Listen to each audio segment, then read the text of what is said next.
80% of our audience is military and first responder. They're also fans of yours, even when you were a Democrat. Said, you know what? Wish you would come over to the other side. Well, first they were fans of Moana. And then first, you're swimming in her wake, to be honest. Yeah, and then you came on board. But where you lost some of them was on some of your particular stances on 2A. Yeah. Where do you stand now on that, going back to what Dan said? I support the Second Amendment. My experience over the last several years in particular gave me a much deeper and greater appreciation for our founders' intent for the Second Amendment. What do you mean your experience? Like in government? First of all, I grew up in Hawaii, which is, I think it has the most restrictive gun laws in the country. The state legislature is currently trying to push even more restrictive gun laws during this legislative session as we speak. And so my exposure to guns growing up was, my dad went and we shot a pistol a few times, probably. And that was pretty much it. First time I ever touched a rifle was when I joined the military in basic training. Even in that atmosphere and environment, it was, as it was like, okay, you're going to go sign your rifle out of the armory. Every single round that you have is accounted for. It is in and of itself a pretty restrictive environment, and even at best in the military, a lot of them only shoot a couple times a year, if that. And so, in concept, I had always supported the Second Amendment, but when talking with different folks, I did not fully understand when people are saying, "Well, these are common sense gun safety laws." And, well, maybe if you do this thing, it will help to prevent the next mass shooting in a school. And I think there are a lot of Americans who felt as I did, well, if there's a way to strike that right balance where you're able to maintain people's rights to defend themselves and also try to prevent a mass killing, then shouldn't we try to do that?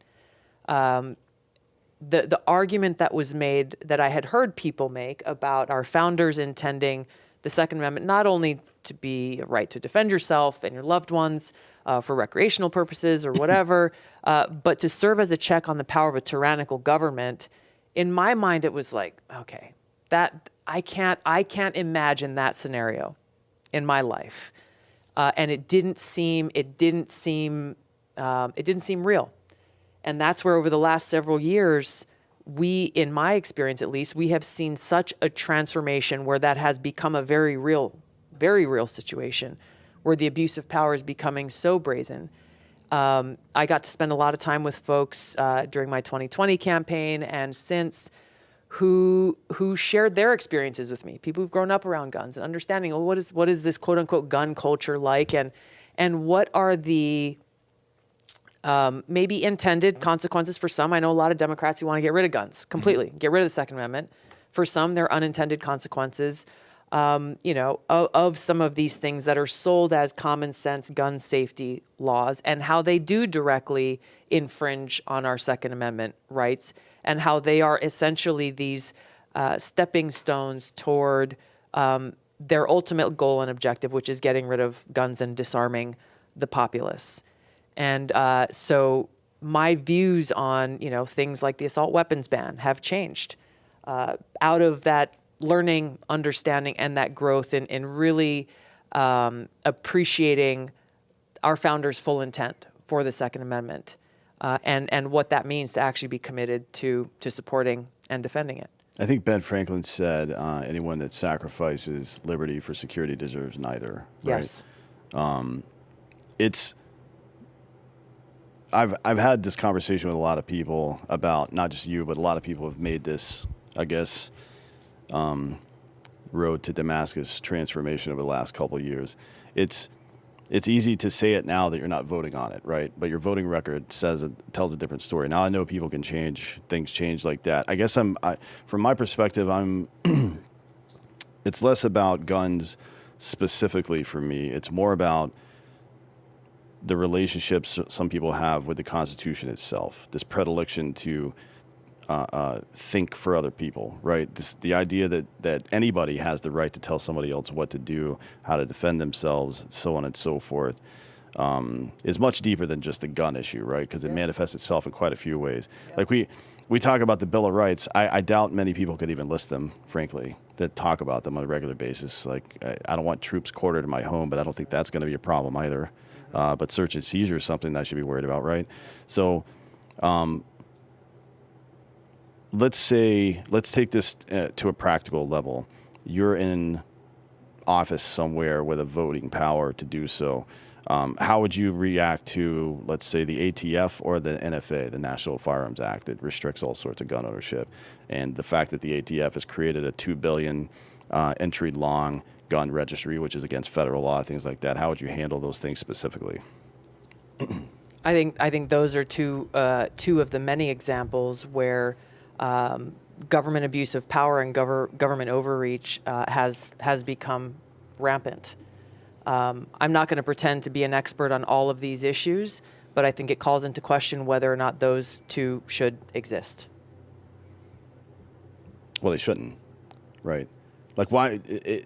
Let's say, let me think of a good metaphor here. Let's say you're in a village and there's bears surrounding the village, and I give you a tool to use to defend yourself against the bears, but I give the bears a vote in how that tool gets used, right? That's not how that's supposed to go. Yeah.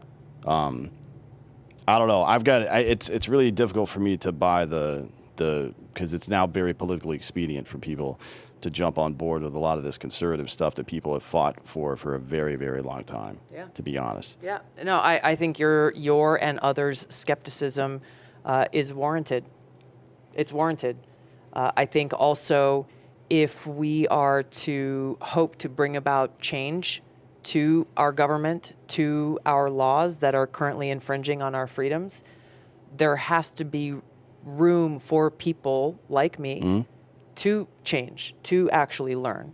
If we are, and it's not only this issue, but there are many others. If we close ourselves off to saying, well, in my case, well, this was a bill that you co-sponsored. This was a vote that you took. I will tell you, no, I would not do that today. I'm not in a position of elected office, so I can't show you that. And I don't expect you to just be like, okay, cool, got it. I get it. Trust is earned. Absolutely. But if there is not an openness to having this kind of dialogue, and frankly to helping, and I wish people in Congress would go and hang out with a lot of my friends, a lot of people who I've heard from and I've learned from, to be able to gain that understanding. Mike and Tim and people like that. Yeah, of course. And gain that kind of understanding that they clearly don't have, and to challenge their assumptions or the things that they thought to be true. We should be encouraging those kinds of things. If we don't, and it's just like, hey, you are a Democrat, so you're like you're not a part. You're not welcome. Yeah.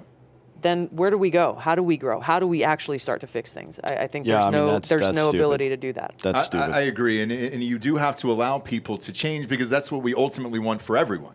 Well, otherwise, why are you in the argument? Right. If you're not willing to hear somebody else. No, fuck hearing them. Like, if your goal isn't to change their mind, you don't actually believe what you're saying.